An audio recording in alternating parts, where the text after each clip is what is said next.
చెరపుకురా చెడేవు అని చెప్పి పాతకాలపు సామెత ఒకటి ఉంది. అలాగే ఎవడు తీసిన గోతిలో వాళ్ళే పడతారు అని చెప్పి పెద్దలు వివిధ సందర్భాల్లో చెప్తారు. సో ఈ ఎవరు తీసిన గోతిలో వాళ్ళే పడతారు అనే సామెత కరెక్ట్గా ఎవరికి సరిపోద్దంటే జోగి రమేష్కి సరిపోతుంది. ఎందుకనంటే జోగి రమేష్ గతంలో ఈ నకిలీ మద్యం స్కామ్లో అరెస్ట్ అయినప్పుడు కొన్ని శుద్ధపూస మాటలు చెప్పాడు. నేను పత్తిని ప్రతి ఒక్కరిని నిర్దోషిగా బయటకు వస్తాను అని చెప్పి, నేను న్యాయస్థానంలోనే తేల్చుకుంటానని చెప్పి కొన్ని పత్తి మాటలు చెప్పాడు. సో అప్పుడు పాపం వైసీపీ సోషల్ మీడియా కూడా దానికి జాకీలేసి లేపారు జోగి రమేష్కి. కట్ చేస్తే ఏమైంది, నిన్న 175 పేజీల ఛార్జ్ షీట్ని కోర్టులో దాఖలు చేశారు. ఏమని రాశారో తెలుసా, అందులో ఈ నకిలీ మద్యం కేసులో కర్త కర్మ క్రియ మొత్తం కూడా జోగి రమేషే మొత్తం నడిపాడు. పైగా 2022 నుంచి 25 వరకు, అంటే వాస్తవానికి అంతకు ముందు ఎప్పుడు ఉందనేది పక్కన పెడితే 2022లో ఈ కల్తీ మద్యానికి తెరదీశాడు. సో అక్కడ నుంచి 2025 వరకు కూడా రాష్ట్ర ఖజానాకు దాదాపుగా 9 కోట్ల రూపాయల నష్టం చేస్తూ కల్తీ మద్యంతో అనేక మంది ప్రాణాలు పోవటానికి జోగి రమేష్ కారణం.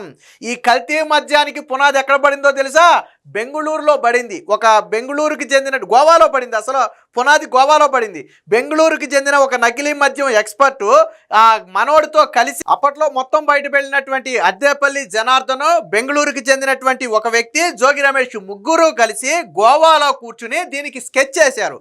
స్కెచ్ చేయటంతో పాటు ఈ నకిలీ హోలోగ్రామ్స్ ఎలా తయారు చేయాలి, నకిలీ లేబుల్స్ ఎలా తయారు చేయాలి, ఆ బాటిల్స్కి మూతలు ఎలా తయారు చేయాలి, సీల్ ఎలా చేయాలి, ఇవన్నీ కూడా అక్కడ కొంతమంది వ్యక్తులు పరిచయం అయ్యి వాళ్ళందరి సహకారంతో అంతా ఓకే అనుకున్న తర్వాత ఒక ఓల్డ్ బార్ని రెంట్కి తీసుకుని అందులో ఒక పెద్ద స్ట్రీమ్ లాంటి దాన్ని ఒకటి ఏర్పాటు చేసి రాత్రికి రాత్రే మద్యాన్ని తయారు చేశారు. అంటే బేసిక్గా మద్యం తయారు చేయాలంటే దానికి కొద్ది ప్రాసెస్ ఉంటుంది, నాణ్యత టెస్టులు ఉంటాయి, రకరకాలు ఉంటాయి. కానీ వైసీపీ గవర్నమెంట్లో అసలు దీన్ని నడిపిందే జగన్మోహన్ రెడ్డి కాబట్టి అప్పట్లో దాన్ని టెస్టులు చేసే ధైర్యం ఎవరికీ లేదు. దాంతో రాత్రికి రాత్రే ఏడాదికి 3 నుంచి 5 లక్షల రూపాయలు కమిషన్ల రూపంలో తీసుకున్నారు. సగం డబ్బులేమో అకౌంట్లోకి పడ్డాయి, జోగి రమేష్ సోదరుల అకౌంట్లోకి పడ్డాయి. మరికొన్ని డబ్బులేమో క్యాష్ రూపంలో కొన్ని ప్లేసుల్లో ముందే మాట్లాడుకుని 20 లక్షలు, 30 లక్షలు, 40 లక్షల చొప్పున ఒకేసారి క్యాష్ రూపంలో కూడా తీసుకున్నారు. ఇవన్నీ కూడా నేను చెప్పేది కాదు. నిన్న ఏదైతే దీని మీద నకిలీ మద్యం మీద ఒక సిట్ వేశారో ఆ సిట్టు తేల్చింది. ఇందులో అన్నిటికీ మించిన ట్విస్ట్ ఏంటో తెలుసా, జోగి రమేష్ తీసుకున్న గోతులో జోగి రమేషే పట్టం. వాస్తవానికి కూటమి ప్రభుత్వం మీద బురద జల్లాలి. అప్పట్లోనే వాస్తవానికి జగన్మోహన్ రెడ్డి హయాంలో లిక్కర్ స్కామ్కు సంబంధించి విచారణ వేగంగా జరుగుతున్న సమయంలో దాన్ని డైవర్ట్ చేయడం కోసం, చంద్రబాబు హయాంలో నకిలీ మద్యం జరుగుతుంది అని చెప్పడం కోసం పాతదాన్ని తెర మీదకు తీసుకొచ్చారు ఆల్రెడీ. ఇప్పుడు ఏమైంది, తీగలాగితే డొంకంతా గదిలి 2020 నుంచి మొత్తం బయటకు వచ్చింది. వాస్తవానికి దీనిగా జోగి రమేష్ మొన్న కెలికి ఉండకపోతే, చంద్రబాబుని బదనం చేయాలనే ఆలోచన చేసి ఉండకపోతే పాత విషయాలు బయటకు వచ్చాయి కాదేమో, బహుశా ఏమో జరిగేది కాదేమో. కానీ ఎప్పుడైతే దాన్ని చంద్రబాబు నెత్తి మీద వేయాలనుకున్నాడో తీగలాగితే ఇప్పుడు డొంకంతా కూడా బయటపడింది. దాంతో ఈ నకిలీ మద్యానికి తెరదీసింది జోగి రమేషే. ఎన్ని శుద్ధపూస మాటలు చెప్పాడు. అప్పట్లో జోగి రమేష్ ఏ ధైర్యంతో చంద్రబాబు ఇంటి మీద దాడి చేశారనుకున్నారు. ఇలాంటి ఇల్లీగల్ కార్యకలాపాలు చేస్తున్నాడు కాబట్టి చంద్రబాబు లాంటి వ్యక్తి మళ్ళీ సీఎం అయితే ఇలా భవిష్యత్తు ఏంటో తెలుసు కాబట్టి ఆ రోజు చంద్రబాబు ఇంటి మీద దాడి చేశాడు. సరే, దానికి ప్రతిఫలం పొందాడు అనుకోండి, మంత్రి పదవి పొందాడు అనుకోండి. మంత్రి పొందిన తర్వాత అడ్డు అదుపు లేకుండా పోయింది నకిలీ మద్యానికి. అంతకుముందు అయితే కనీసం కొద్దిగా ఎవడన్నా బయట పెడతాడేమో, ఏ మీడియాలో అన్నా లీక్ అవుద్దేమోనని ఒక భయం ఉండేది గతంలో. ఈ మంత్రి అయిన తర్వాత ఇక అడ్డు అదుపు లేకుండా ఈ నకిలీ మద్యం వ్యాపారాన్ని చేయించాడు. సో దీనికి సంబంధించి 175 పేజీల ఛార్జ్ షీట్ని అయితే నిన్న కోర్టుకి సమర్పించారు. అందులో ఏం రాశారో ఒకసారి చూద్దాం. కర్త కర్మ క్రియ జోగి నకిలీ మద్యం కేసులో ఖజానాకు 9 కోట్ల వరకు గండి, 175 పేజీలతో తుది ఛార్జ్ షీట్ వేసిన సిట్టు. సో ఆల్మోస్ట్ నాకు తెలిసి ఇదే ఫైనల్ ఛార్జ్ షీట్ ఏమో మేబీ. ములకల చెరువు వెనుక కుట్ర, కూటమి ప్రభుత్వాన్ని బద్నం చేయటానికి అక్కడ నకిలీ మద్యం తయారీ కేంద్రం. ప్లాన్ విజయవంతమైతే అద్దేపల్లి జనార్దన్ రావు కుటుంబానికి 3 కోట్ల రూపాయలు ఇస్తాను అని ఆశ చూపాడు. అంటే ఇది సక్సెస్ అయ్యి ఆ బురద చంద్రబాబు నెత్తి మీద విజయవంతంగా వేయగలిగితే నీకు 3 కోట్లు ఇస్తానని ఆశ చూపితే, పాపం అద్దేపల్లి జనార్దన్ గత వీడియోలో కూడా చెప్పాడు, నేను బేసిక్గా ఒకప్పుడు జోగి రమేష్తో కలిసి పనిచేశా, నకిలీ మద్యం చేసిన మాట వాస్తవం. కానీ కూటమి ప్రభుత్వం వచ్చిన తర్వాత అధికారులు ఎక్కడికక్కడ స్ట్రిక్ట్ చేస్తుంటే నాకు భయం వేసి నేను కూటమి ప్రభుత్వం వచ్చిన తర్వాత సైలెంట్గా ఉన్నా, నా పని నేను చేసుకుంటా, అనుకుంటున్నా. కాకపోతే నాకు కొద్దిగా అప్పుల పాలైన మాట వాస్తవం. నా ఇల్లు కూడా అమ్ముకునే పరిస్థితికి వచ్చాను నేను. అలాంటి పరిస్థితుల్లో జోగి రమేష్ నన్ను పిలిచి ఈ ప్లాన్ ఇంప్లిమెంట్ చేయమని చెప్పాడు. దానికి గాను నాకు డబ్బులు ఇస్తాను, డబ్బులు కూడా డైరెక్ట్గా నేనే ఇతర దేశంలోకి జింబాబ్వేనో ఎక్కడికో పోయాడు, కన్యానో ఎక్కడికో పోయాడు అక్కడ మద్యానికి సంబంధించి. సో నేను డబ్బులు కూడా నీకు అక్కడికే పంపుతాను, నువ్వు ఇంప్లిమెంట్ చేసి నువ్వు దేశం వదిలి పారిపో అంటే నేను అన్నీ రెడీ చేసి పారిపోయానని చెప్పి గతంలో జనార్దనే చెప్పాడు. ఇప్పుడు ఛార్జ్ షీట్లో కూడా అదే విషయాన్ని మెన్షన్ చేశారు. సో అభియోగ పత్రంలో సిట్ వెల్లడి. విజయవాడ ఇబ్రహీంపట్నం అలాగే అన్నమయ్య జిల్లా ములకల చెరువులో 2019 నుంచి 25 వరకు సాగిన నకిలీ మద్యం వ్యవహారంలో మాజీ మంత్రి జోగి రమేష్ కర్త కర్మ క్రియగా వ్యవహరించారని ప్రత్యేక దర్యాప్తు బృందం స్పష్టం చేసింది. ఆయనకు అత్యంత సన్నిహితుడు ఉన్న అద్దేపల్లి జనార్దన్ రావు, ఆయన సోదరుడు జగన్మోహన్ రావు ద్వారా కథను నడిపించారని చెప్పి కోర్టుకైతే నిన్న తెలిపారు.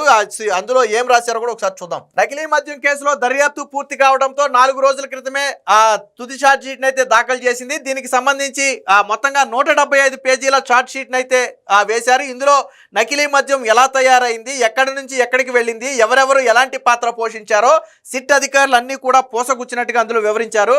నకిలీ మద్యం విక్రయాల ద్వారా వచ్చిన సొమ్మును జోగి రమేష్ A18గా ఉన్న వ్యక్తి అలాగే సోదరుడు జోగి రాము ఇద్దరూ కలిసి స్వాహా చేశారని, రాష్ట్ర ఖజానాకు 9 కోట్ల వరకు నష్టం కలిగించారని చెప్పారు.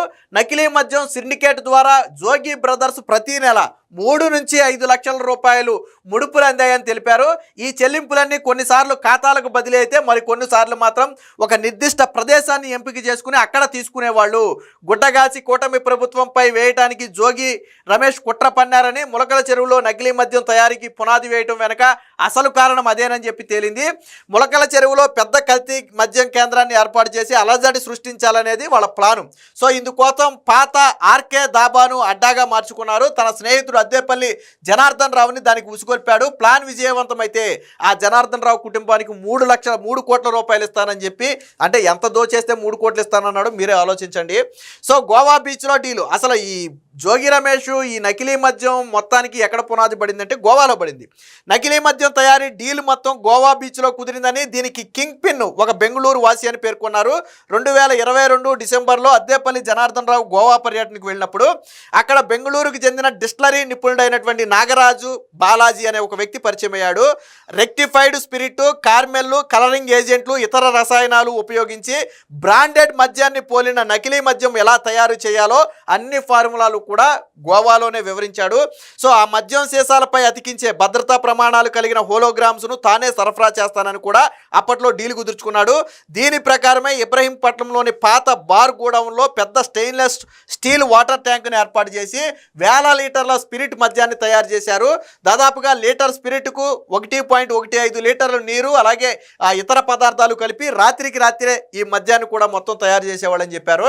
సో దీని బాటిలింగ్ కానీ ప్యాకింగ్ కానీ ఎక్కడ జరిగేదంటే ఒడిశాలోని గంజం జిల్లాకు చెందినటువంటి కొంతమంది వ్యక్తులు, అందులో బదల్ దాసు, ప్రదీప్ దాసు, మిథున్ దాసు అనే కొంతమంది వ్యక్తులు, వీళ్ళంతా కలిసి ఇవన్నీ కూడా అంటే ఎక్కడా కూడా దొరకకుండా ఆ లేబుల్ సిస్టమ్ కావచ్చు, హోలోగ్రామ్స్ కావచ్చు, క్యాప్స్ కావచ్చు, అది మొత్తం కూడా ఆ విధంగా ఉండేటట్టు ఆ గంజం జిల్లాకు చెందిన ఒడిశాకు చెందిన వ్యక్తులు చూసుకునేవాళ్ళు.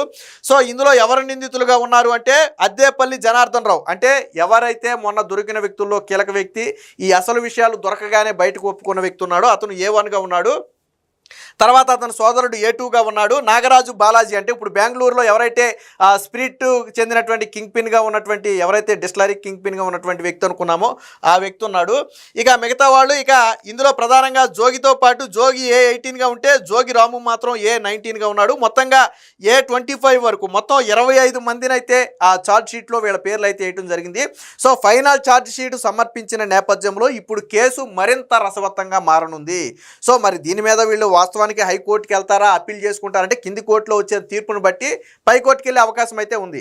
సో దాదాపుగా సిట్ తన దర్యాప్తు మొత్తాన్ని పూర్తి చేసి అన్ని ఆధారాలు 175 పేజీలతో ఆధారాలతో సహా వాటి వివరాలతో సహా అన్నీ కూడా పోసగుచ్చినట్టుగా సిట్ అధికారులు అయితే సమర్పించడం జరిగింది.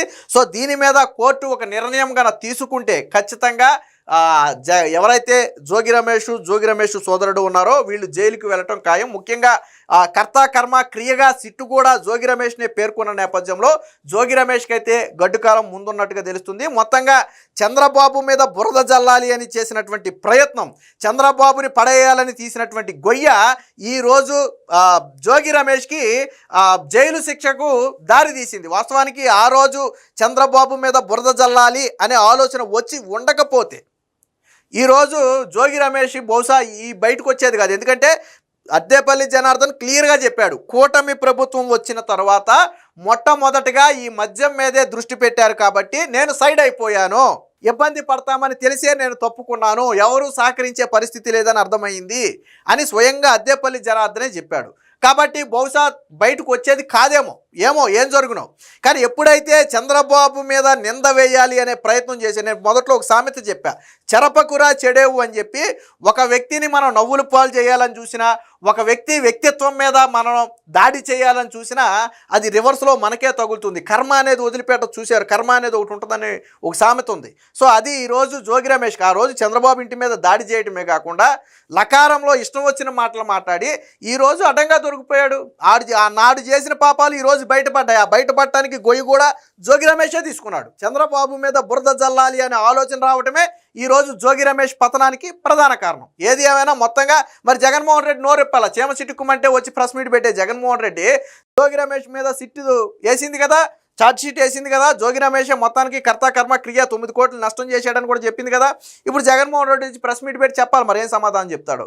ఎంత వేల మంది లక్షల మంది ఈ కల్తీ మద్యాన్ని 4 ఏళ్ల పాటు 3 ఏళ్ల పాటు తాగి ఆరోగ్యాలు పాడు చేసుకున్నారు, ఎంతమంది చనిపోయారు.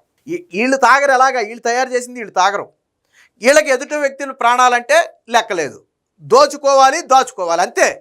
దోచుకోవడం కోసం ఎంతమందిని చంపడానికైనా సిద్ధం. వీళ్ళు చేసింది అదే, కల్తీ మద్యం అంటే అదే. ఏదేమైనా మొత్తంగా జోగి రమేష్ మెడకైతే ఉచ్చు బలంగా బిగుసుకుంది. రాబోయే రోజుల్లో ఈ కేసు వ్యవహారంలో జోగి రమేష్కి అలాగే దీని వెనక ఉన్నటువంటి మరికొంత వ్యక్తులకు కఠిన కారాగార శిక్ష పడుతుందనడంలో ఎటువంటి సందేహం లేదు.